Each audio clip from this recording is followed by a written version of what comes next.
signing on the air. This is the new Z100. New York City was an impossibly saturated media market. That was the dream. Hear your song coming out of the radio. And it was really like this communal experience. I didn't like New York radio at the time. It was uninspiring and it was ready for a takeover. And then came Scott Shannon. Live from the Penthouse Studio, Flamethrower. Scott came in not knowing anything about New York City. They started at the very bottom of the barrel. We were in last effing place. We suck. I almost fell out of my chair. No one ever says you're doing poorly in radio. We're going from worst to first. We need your help. We recruited the audience to build our audience. Z100 became the biggest thing in New York radio. From the top of the Empire State Building. Everybody broadcast from the top of the Empire State Building. That is Scott's marketing genius. The reach of Z100 was felt from coast to coast. Made me feel like I had the freedom to do really experimental projects. Z100 was a renaissance, a musical culture in the city. Mr. James Brown! Z100. Wait a second. Did Scott Shannon create Z100? That's what I'm doing the movie about. Boom, and you're in it. Holy shit.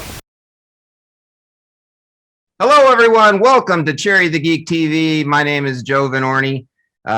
Worst to First, the true story of Z100 New York is a new documentary that portrays the inspirational launch and rise of the iconic and most successful radio station in New York's history, Z100. And it chronicles all the people who were there at the beginning who helped it rise from worst to first, including legendary Radio Hall of Famer Scott Shannon. Mitchell Stuart is the writer, director, and producer of Worst to First, and he's with us today on Cherry the Geek TV to talk about the film. Mitchell, welcome. Hi, Joe. Thank you so much for having me on. You're welcome. Let's start here. You used to work at Z100, right? From 2004 to 2010. My company, HQ Creative, was their creative agency partner. So we met them in a period where they were also in like a floundering moment. And we were really excited to see firsthand them. And then it was Tom Pullman, who was program director, who literally found Scott Shannon's playbook from 1980s, followed it, and we all went back to Worst to First. So Tom has his own Worst to First story as well. But we did it we worked with them for about 7 years, and it was amazing. We were there at the groundbreaking moment when they went online, and we have a lot of digital experience globally. So they allowed us to create a show. They empowered us to create a show called Strip, Raw, and Real, which was the first content on what became iHeart. And we helped at Jingle Ball, and we did commercials with Z100. So it was a full circle moment, really, for us to be asked to do this doc, honestly. So you left, your involvement with them ended around 2010-ish? 2010, we had the opportunity to move. It was actually the first iHeart concert, and we were hired to do all the promo for it, which was amazing, traveling around the world to interview just about everyone. And our contract was up, and we had the ability to start to play around on television with Elvis Duran and his partners, David Katz. And that's where we actually formed our friendship. So it just seemed like full circle. We were there. We accomplished what we set out to do. And, I have friends that have been friends with me for about 15 years. So it just seemed like the right time to just continue evolving elsewhere. So that was 2010, 12 years later. When was the genesis of the film? Like you knew a lot of these guys already, having worked at the station. You knew a lot of the current guys. You had seen the Scott Shannon playlist. What was the spark that said, hey, I'm going to make a documentary about the beginning? Like, did you know about the beginnings of Scott Shannon, how that whole story, or, what was the seed? What was the genesis of how that came, and when did that start, and how long did the film take to get to this moment here where you have a completed film? So from the first call to the giant aha moment took about 2 months. I got a call from Scott's agent and partner, and one of the executive producers, John McConnell, who I had never met. And he said, your name keeps coming up about the person to do a doc about Z100. I said, okay, great. And I thought he was talking about our era because I frankly didn't know how it started. When I was Z100ing, Scott Shannon was PLJ. So I had no idea of the connection. And I started to learn more. And I agreed to do the film after meeting Scott. And it was, you know, you're a legend, you're this, you're that. But he's actually one of the best storytellers there is. So when I discovered that he created Z100 and the whole story, it was kind of like, how could I not do it? You know, I didn't want anyone else to do it because I felt like I've been there and I felt it from our own worst to first moment. And, you know, it was 2.5 years of working with COVID and everything and learning a lot of new techniques, how to do a third of the film we did with me directing from upstate New York, you know, in the Catskills on Zoom, where we had local crews filming. So it was quite a story. And so from the first call to agreeing to do it and they asking me, probably took about 6 weeks, you know, overall. For those people who aren't in New York, don't know who Scott Shannon is, kind of give a brief background of his backstory. Who is Scott Shannon? Start off with who he was before the Z100. Why was he an important figure that these guys brought in and said, hey, we want you to start this radio station that doesn't exist yet, but we want you to program it and be the guy? Who was he before he arrived in New York? So he was like a military brat who grew up on like rock and roll. He talks in the film about going to the corner store where they literally had a DJ in a window spinning records and just mesmerizing Scott. And he saved up his money and he bought his first radio because he said, I need to be on that radio. And he still has that same radio. Actually, today we have it in the movie. He went from being inspired by late night radio and listening as a kid. And he ended up talking his way into his first job, again in the Midwest, you know, volunteering to work for free, washing the floors, doing all the things that you have to do because he didn't know anyone. And this one guy took pity on him. And also Scott was probably the cheapest one he can hire. So he gave Scott a chance. Scott got on the air, started to connect, and then one station at a time started to find his voice. I believe he really found it in Nashville in the 70s when he was Super Sham. And you know, he looked like Elvis Presley, was doing a character, started to get found by a lot of different people. And you know, Scott is kind of like Mr. Wolf from Pulp Fiction. Thinks fast, talk fast, drives fast, and maneuvers. So maneuvers through heavy traffic. And he just caught on. And then he had a lot of success in different stations, and he decided to pivot. And he went to Casablanca Movies, where his friend was starting a movie studio. And he worked on several disco classics and what have you, and then ended up after that going back to radio, where in Florida, he started the zoo concept with this guy, Cleveland Williams. And it became ridiculously big. All of his competition feared hearing his name because he developed his aggressive style, take no prisoner style, the flamethrower, where he literally burnt people and left them in their wake in ash. And he got a call from Allright, which was a company out of Cleveland who wanted to come to New York to start a radio station. And Scott being Scott, they called him 3 times. He didn't even bother returning the call. And that's a whole other story we cover in the movie, by the way. My name is Michael Scott Shannon. I'm a radio programmer and radio DJ. I'm standing in 333 Meadowlands Parkway in Secaucus, New Jersey. Why? Because this is where the story began. Serving the universe. Good morning, everybody. The top of the Empire State Building. It's on the air everywhere. WHTZ. We're going from worst to first. Z100, babe. This is what they mean by making a spectacle of yourself. Hot hits. Hot rocket. Z100. They have gone from worst to first. They went from worst to first. The winning formula is wild and wacky. Happy birthday. You made my monkey wiggle. Z100. Z100, New York. So that's one thing that people that maybe haven't heard his name. That's probably a big thing he did. He invented the Zoo Crew concept. Yes. A lot of, like, I grew up in Omaha. We had a radio station that had Morning Zoo Crew. Right. I'm sure every city in America, I think they profiled him on Good Morning America, his Zoo Crew concept, because it was so huge, and all the every program director in the country saw that Good Morning America interview and said, "Hey, we're going to do that in our city." Exactly, that you hit it. And we have that footage in the film where Good Morning America covers him from Secaucus, New Jersey, which Secaucus, New Jersey, you're a New York station. Well, we're in New Jersey, but we broadcast to New York.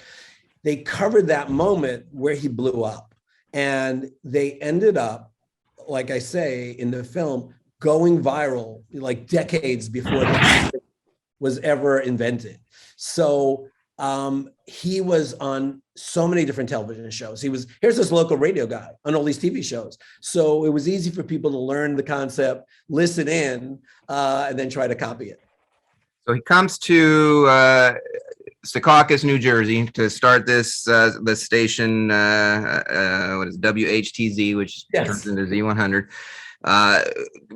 Give people a sense of what radio was like in New York pre-launch 1983 when Z100 launched. Which Z100 was a top 40 station. I know WABC was probably the big top 40 station in New York, but they switched to talk format like a year earlier, 1982.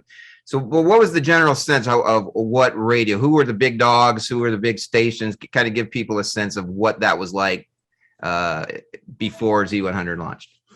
Okay, you have a period where you have the monoliths of 20th century radio. You have the William B. Williams family, the gambling family, and you have Imus.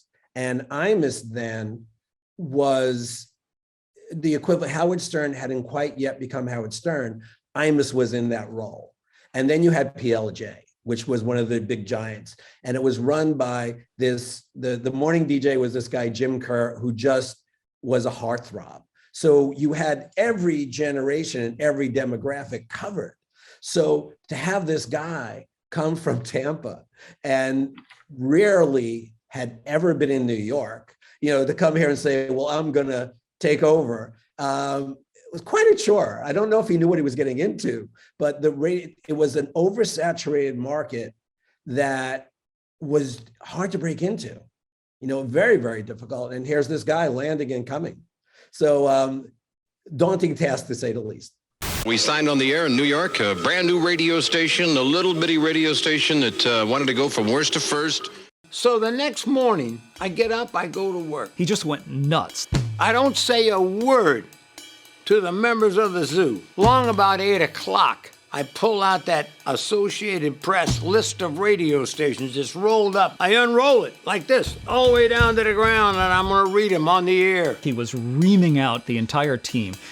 This is not working. We got to raise our game. We might as well just pack up our things and leave and let the station go to dead air. I started reading from number 1, and I get down to 20. I said, no Z100, and guess what? We're number 51. I came here from Tampa, Florida to build a great radio station, and guess what? We suck. In the background, you hear the little Saturday Night Live, Debbie Downer sound effects. I almost fell out of my chair. No one ever says that. No one ever says you're doing poorly in radio. We are going to build a great radio station, and I'm talking to you, the listeners. You have to get on board and help us. He recruited the audience to build our audience. That's a genius. Scott said, send in your name and the name of 25 of your friends that you have turned on to Z100. Let people know that the station is on. Take out an old sheet, get a magic marker, write Z100 on it, and hang it out your window in Brooklyn, the Bronx, Staten Island, Long Island, wherever you are. We need your help. Z100, New York. So you have Scott Shannon in the film. You also have a lot of the people who were there on the the engineers and his zoo crew staff, people who worked at the radio station. How easy was it to round all of them up? How eager were they to talk to you to help tell this story? Was everybody? Were there people who didn't want to participate, or was everybody kind of both feet in, like, yeah, let's tell this story? You go into docs, and I've made a lot of small docs and more commercial docs, and sometimes there's small, big stories, David and Goliath, and we've traveled all around the world. What you always want to find is you want to find a hero, and you want to find that person that they're opposing, right? You need the antagonist and the protagonist. Scott was kind of both, but everyone wanted to be in this film. We brought in Jim Kerr, and I was trying to get Jim Kerr to give his point of view of what it was like to be assaulted by Scott. And I'm waiting for him to say all this stuff, like, oh, he did this, dirty tricks and what have you. And he came in and just said, I was run over by a steamroller. There was never anything like Scott Shannon. I said, wait, you're singing the praises of the guy who basically crushed your station. He goes, but he did. And I respect him for it. So people were eager to be just a part of this story, because the other thing is it's so unlikely for this to ever happen again, with audiences being so fragmented and so many choices. So to have a radio station at a point when radio was so prominent, to go from worst literally to first in 74 days, I mean, how could that ever happen again? So I think a lot of people wanted to be in that moment of history. So the people who were there at the station aren't the only people you have in your film. You have a lot of singers: John Bon Jovi, Debbie Gibson, Taylor Dane, Clive Davis, Geraldo Rivera, Joe Piscopo, a lot of people, New Yorkers, New Jersey folk, telling the story. How easy was it to get those people? What was your process? How many people did you approach that say, hey, you want to be in this film? Like, what was your success ratio for, like, did you go after everybody just to see who wanted to participate? And like, what was that ratio of acceptance? To be blunt, and it's from memory, it's probably in the 75% range, believe it or not, which is ridiculously high. People who couldn't do it primarily because COVID had struck. So we didn't want a crew coming in. We didn't want, we would have done it on Zoom. We figured out how to do it on Zoom, but they wanted everyone's being very careful during COVID. And that's a part of the story of making the film, is how do you do it when you've started and you're halfway through and you have to get these more interviews. And that was the primary reason, or perhaps someone wasn't in town, but it wasn't as hard as I would have expected. They weren't going back to pay homage. They were kind of going back, and my style is to get them to talk about what radio and what music meant to them, and then what it meant to be, what was that breakthrough moment on Z100. And they were all very willing to share that, because it was that moment when, you get, this is the moment everything's going to change. And there wasn't a lot of pushback. Everyone's being really honest, but there's also this love fest with Scott. I was kind of curious what they all knew going in, because there's like a moment you have in the film where you're talking to Gavin DeGraw, and he looks at you and he's like, wait, Scott Shannon invented Z100? Like, we were talking about Scott Shannon, and you're like, oh yeah, that's what the film's about. Like, and you're in the documentary, and he's like, whoa, okay. Like, what did they know? What did they think they were going into? You kind of touched on it, but it seemed like he specifically seemed surprised. So, Joe, you've hit my favorite moment. Thank you. There's some moments with each one of the people that are remarkable, but the moment with Gavin. So I worked with Gavin since I mentioned the show I did, Strip, Raw and Real, and he was in the second ever show. And what a guy, Catskills, the whole 9 yards, and we became friends. And I was going to Nashville because I was helping my friend produce a show there, and I asked Gavin to be the star that week. So while the cameras were rolling, I said, oh, by the way, dude, we're going to shoot the doc on Scott. And he had no idea. So he thought I was doing a bio on Scott. And I said, no. We're doing this thing on Z100. He goes, what's Scott have to do with Z100? And then you saw the moment. I said, bro, he started Z100, and he flipped out. And that was almost my reaction when I found out he created it, because I thought it like always was, right? So I had to keep that in the film, and it's even in the trailer because it's so genuine. And you see that look on his face. And I think a lot of people, I've got a text from someone that's currently on Z100 in the morning show. And she wrote to me, and she's been on the show forever. And she's a lovely woman, to say that she loved the film, which was very kind. But she said, I had no idea Scott created the station. So people did. We sent out, we asked managers, some case went directly to the artists. And, I sent my letter, from the bottom of my heart, saying, hey, we're going to do a thing about Z100, hold no bars and just come, if it's a love fest to you, great, but just tell the truth and let's go. Fortunately, some of them knew who I was. Some of them knew Scott, of course, and they all knew the station because they grew up there. So it's like a club. It's like if you've been in any part of Z100 and it's touched your life, it's like you're always going to answer the call with a yes. Were there any people that you wanted to include in the film that you couldn't quite get? I know there's a segment about Madonna and how she had showed up at Z100 for years before she was famous, or not years, I guess months, years, trying to have them play her record. And she said, if you play my record and I become famous, I'm going to do something for the station. And she had the movie premiere and the radio station was the sponsor. Did you try to get Madonna? I'm just curious, like if you approached her to try to.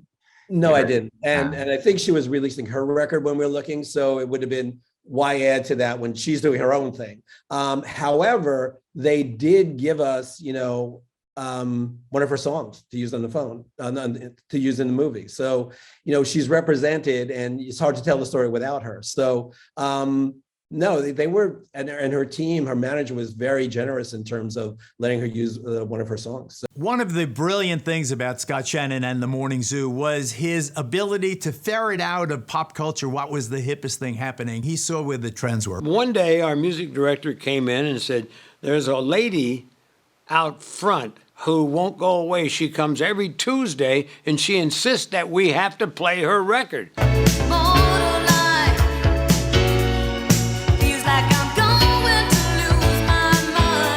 Madonna used to call us on a regular basis. She was not Madonna then.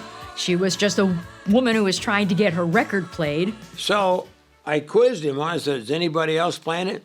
No, but she says it's big in the clubs. I said, well, this isn't a club, it's a radio station. He said, she's very insistent. She wants to see you now. She would say to Scott that if you play my music now, I will do something special for Z100 when I'm a star. So I said to her, if we play your record at night a couple of times, will you stay home next week? You don't have to come back, right? She said, right. And she said, I promise I'll make it up to you. Now that particular song was called Holiday. We put it on at night. It got a couple of phone calls. I think it was her calling. And so we moved it to daytime, and it became a pretty big hit for us. Madonna decided to be a movie star with the soundtrack, obviously. The name of the movie and the name of the single was Who's That Girl?